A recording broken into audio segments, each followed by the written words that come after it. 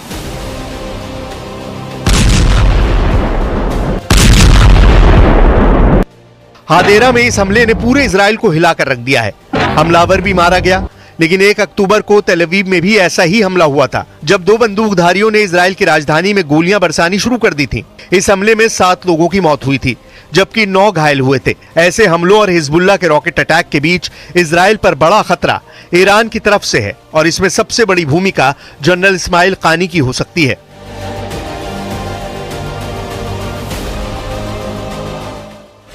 क्योंकि इस्माइल कानी के मारे जाने की खबर को ईरान ने खारिज कर दिया है, इसलिए कयास लगाए जा रहे हैं कि किसी बंकर या कंट्रोल रूम में बैठकर जनरल कानी को नए हमले की तैयारी करने के लिए कहा गया है। और इस वक्त उनकी उंगली भी उसी बटन पर है जिसे दबाकर 1 अक्टूबर को 200 मिसाइल इजराइल पर फायर की गई थी। वैसे ये बटन तभी दबेगा जब इजराइल ईरान पर जवाबी हमला करेगा, और इसमें कोई शक नहीं कि इजराइल जवाब जरूर देगा। और उसके टारगेट पर ईरान के कम से कम 25 शहर हैं। इनमें परमाणु अड्डे भी हैं, इनमें तेल के ठिकाने भी हैं, और इनमें तमाम उन कमांडरों के एड्रेस हैं जो खामनेई के ऑर्डर पर इजराइल को दहलाने के लिए तैयार हैं। यही वजह है कि जनरल इस्माइल कानी को किसी सीक्रेट अड्डे या फिर बंकर में भेज दिया गया है, ताकि सेकंड स्ट्राइक के लिए ईरान तैयार रहे।